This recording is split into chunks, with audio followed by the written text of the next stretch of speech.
नमो अरिहन्ताणं नमो सिद्धाणं नमो आयिर्याणं नमो वज्रायाणं नमो लोये सब्रसाहूणम्। कुशील पाप में प्रसिद्धि पाई है तो यमदंड कोतवाल ने। ऐलक श्री ने नाम दिया है पाप की पराकाष्ठा। कथा प्रारंभ करते हैं। यम के दंड से सर्वथा अभीत था यमदंड। यम के दंड से सर्वथा अभीत था यमदंड। वह नासिक के महाराज कनक रथ के राज्य का कोतवाल था। पद, प्रभुता और धन के आवरण में संसार के सारे पाप छुपाए जा सकते हैं। देखो, बहुत अच्छी जानकारी दी। पद में, प्रभुता में और धन के आवरण में सारे पाप छुप जाते हैं और आज वर्तमान में भी ऐसा देखा जाता है। सर्वसाधारण के पाप इसलिए प्रकट हो जाते हैं कि उनके पास पद, प्रभुता और धन का आवरण नहीं होता है। धन और प्रभुता के बल पर न्याय खरीदा जा सकता है।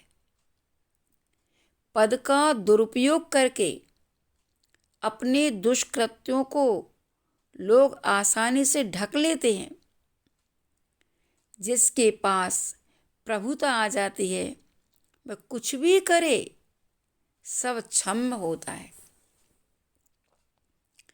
यमदंड की माता अत्यंत रूपवती थी। मात्र 16 वर्ष की आयु में ही यमदंड जन्मने के उपरांत माँ विधवा हो गई थी। पिता का देहांत हो गया था। अल्पावधि में पति का देहांत हो जाने से उसकी वासनाएं अतृप्त रहीं। वह अधिक दिन तक अपने मन को स्थिर न रख सकी और एक दिन वासनातिरेक में अपने ही दूर के रिश्तेदार के समक्ष आत्मसमर्पण करके अपनी वासना को तृप्त करने लगी। यमदंड युवा हुआ। धूमधाम से उसका विवाह किया। माता के व्यभिचार की बात वह अच्छी तरह जानता था, परंतु कुछ इसलिए नहीं कहता था कि वह स्वयं ही व्यभिचारी था। उसकी पत्नी यमदत्ता अत्यंत रूपवती होकर भी अपने रूप जाल में अधिक दिनों तक उसे उलझाए न रख सकी। यमदंड उसके यौवन और रूप लावण्य से जल्दी ही ऊब गया।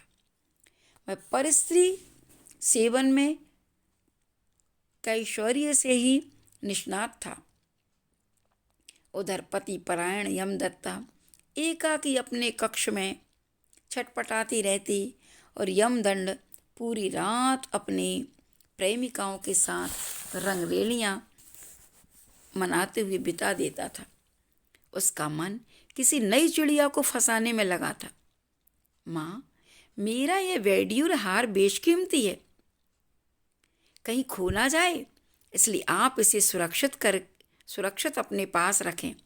यमदत्ता ने अपनी सास को हार सौंपते हुए कहा, तू चिंता ना कर बहू, मैं तेरे हार को अत्यंत सुरक्षित रखूंगी। तू तो निश्चिंत रह। तेरा घरवाला स्वयं ही कोतवाल है, फिर डरती क्यों है? सास बोली, कुछ चोर ऐसे भी होते हैं माँ, जो कोतवालों के घर तक को नहीं छोड़ते और सब कुछ समेट कर ले जाते हैं। सारी कोतवाली एक और धरी रह जाती है। हाँ बेटी, कभी कभी ऐसा भी हो जाता है। ये कोई नई बात नहीं है, परंतु तू निश्चिंत रह। अगर ये हार खो भी गया तो अपने सारे आभूषण तुझे दे दूंगी, क्योंकि तेरे ससुर के मरने के बाद वे सब मेरे लिए बेकार है। अब बता तो भला, उन्हें पहन कर किसे रिझाऊंगी? अनंग कुसुमा बोली, हाँ माँ, स्त्री का सबसे बड़ा गहना तो उसका पति हुआ करता है। नारी पति की पूजा परमेश्वर के समान करती है। उसके मर जाने पर अपना श्रृंगार तक छोड़ देती है। पर पुरुष का स्पर्श तो दूर, वह किसी से संभाषण तक नहीं करती। हाँ बेटी, स्त्री को अपने पति में ही संतुष्ट रहना चाहिए। भारतीय नारी एक बार जिसकी हो जाती है, जीवन भर उसी की होकर रहती है। उसके देहांत के बाद भी उसकी उपासना करती रहती है। नारी के प्राण शील में निहित हैं। अपनी पतिव्रता के कारण ही वह सर्वत्र पूजी जाती है। शील रहित नारी निष्प्राण है। अनंग कुसुमा प्रवचन की रौ में बोल पड़ी। यमदत्ता का हार यमदंड की माता ने काष्ठ की मंजूषा में सुरक्षित रख दिया। यमदत्ता निश्चिंत होकर अपने दैनिक कृत्यों में लग गई। अर्धरात्रि के भक्त अनंग कुसुमा ने छुपकर अपना श्रृंगार किया। यमदत्ता का हार भी विशेष रूप से पहना और चुपचाप दबे पांवों से अपने गृह के पीछे द्वार से निकलकर नगर के छोर पर पड़े पुराने खंडर की ओर अपने प्रेमी से मिलने चल पड़ी। यमदंड ने उसे जाते हुए देखा। अंधकार की प्रचुरता के कारण उसे पहचान ना सका, पर यह जरूर समझा कि कोई अभिसारिका अपने प्रेमी से मिलने जा रही है। उसने अवसर का लाभ उठाया और अनंग कुसुमा से पहले ही दूसरे गुप्त रास्ते से खंडहर में पहुंचकर उसकी प्रतीक्षा करने लगा। अनंग कुसुमा भी यमदंड को पहचान ना सकी।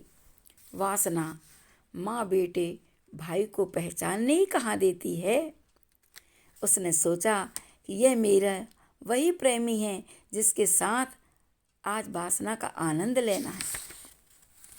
और यमदंड के शारीरिक गठन को देखकर अनंग कुसुमा की वासना गीली लकड़ी की तरह सुलग उठी। नारी धीरे धीरे सुलगती है और बहुत ही देर में ठंडी होती है और वह अगले क्षण यमदंड के सुगठित बाहों में खो गई।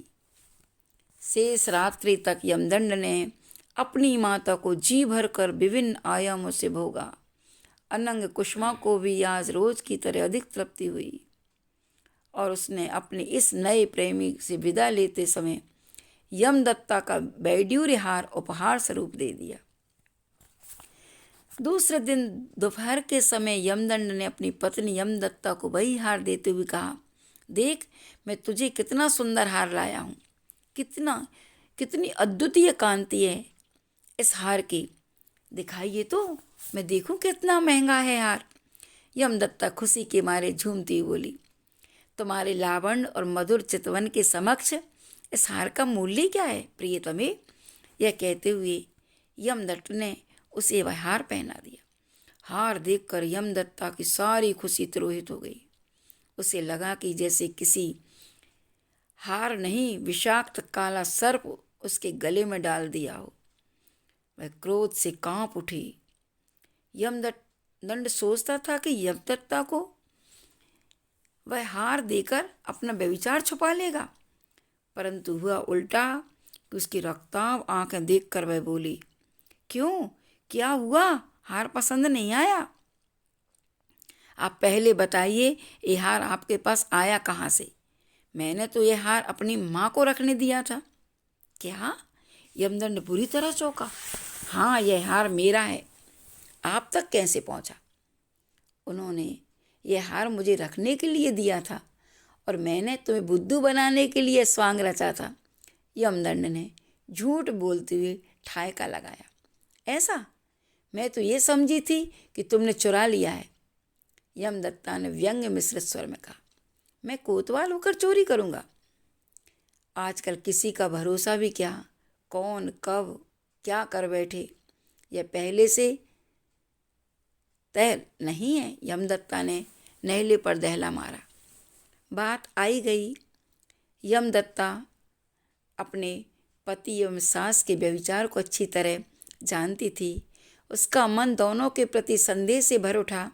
कहीं उसकी सास अपने ही पुत्र से अपनी वासनाएं तृप्त तो नहीं करती, परंतु उसने अभी मौन रहना ही जीव उचित समझा और प्रसंग को हास्यप्रद मोड़ दे दिया। यमदंड भी हतप्रभ था। कल जिस स्त्री के साथ उसने रात बिताई थी वह कोई और नहीं, उसकी अपनी सगी माँ ही थी। जिन माँ ने जन्म दिया उसी को भोगा। वासना की ज्वाला में सारे रिश्ते जलकर राख हो जाते हैं। ऐसा दुष्कृत मुझसे क्यों हुआ? वासना पर जैसे विवेक सवार होने लगा, वैसे यमदंड की वासना ने उसे दूर फेंक दिया। वासना ने तुरंत ही कुतर्क गढ़कर कहा, भले ही उसकी वह माँ हो, परंतु उसमें एक उन्माद है। स्त्री तो बस स्त्री है, वह भोगने के लिए ही धरती पर भेजी गई है। उसका उपयोग कोई भी करे, इससे कोई फर्क नहीं पड़ता। अनंग कुसुमा भी ये समझ चुकी थी कि कल उसे विविध आयामों से काम सुख देने वाला कोई और नहीं, उसका अपना ही बेटा है।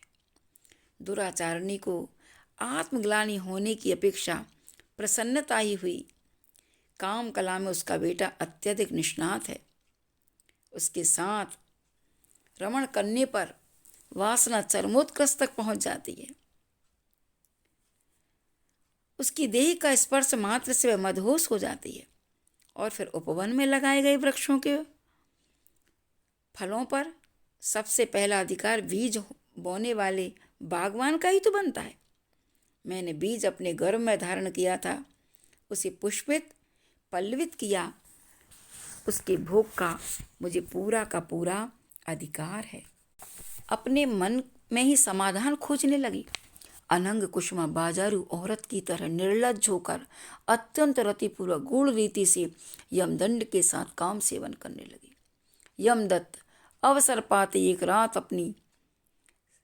यमदत्ता एक रात अवसर पाकर अनंग कुसुमा के पीछे पीछे खंडर में जाकर छिप गई। उसने वहां पर जो देखा उससे पूरा शरीर क्रोधाग्नि में सुलग उठा। अनंग कुसुमा और यमदंड पूरी तरह से गलत काम में रति क्रीड़ा में लीन थे। नारी जाति पर यह दुष्चरित्र कलंक है। जी चाहता है कि अभी इसकी गर्दन दमोच दूं। धिक्कार है इसके मनुष्यत्व को। क्यों ना इस नरक के कीड़े यमदंड का सिर पत्थर से तोड़कर उस यमपुरी भेज दूं। परंतु यमदत्ता चाह कर भी ऐसा नहीं कर पाई। उसने सोचा, क्यों ना इन दोनों के व्यभिचार को राजा तक पहुंचा दूं। मालिन फूलवती जैसे फूल देने आती है, उसकी रानी तक अच्छी पहुंच है। उसी से महारानी कनकमाला तक संदेश पहुंचा देती हूँ। वे जरूर इस कलंकनी अनंग कुसुमा और दुराचारी यमदंड को दंडित करा सकती। दूसरे दिन जब फूलवती फूल देकर जाने लगी तो यमदत्ता ने उसे रोकते हुए कहा, तूने आज तक ऐसा सुना देखा है कि माँ और बेटा अपने पवित्र संबंधों को ताक पर रखकर एक दूसरे के साथ काम सेवन करने लगे? क्या कह रही हैं आप? फूलवती चौंकी। मैं सत्य कह रही हूँ, यमदत्ता ने कहा। दुनिया में सबसे पवित्र संबंध अगर कोई है तो वह माँ बेटे का ही है। फिर कौन सा ऐसा निकृष्ट पुरुष होगा जो अपनी ही जन्मदात्री माँ को भोग्या बना ले?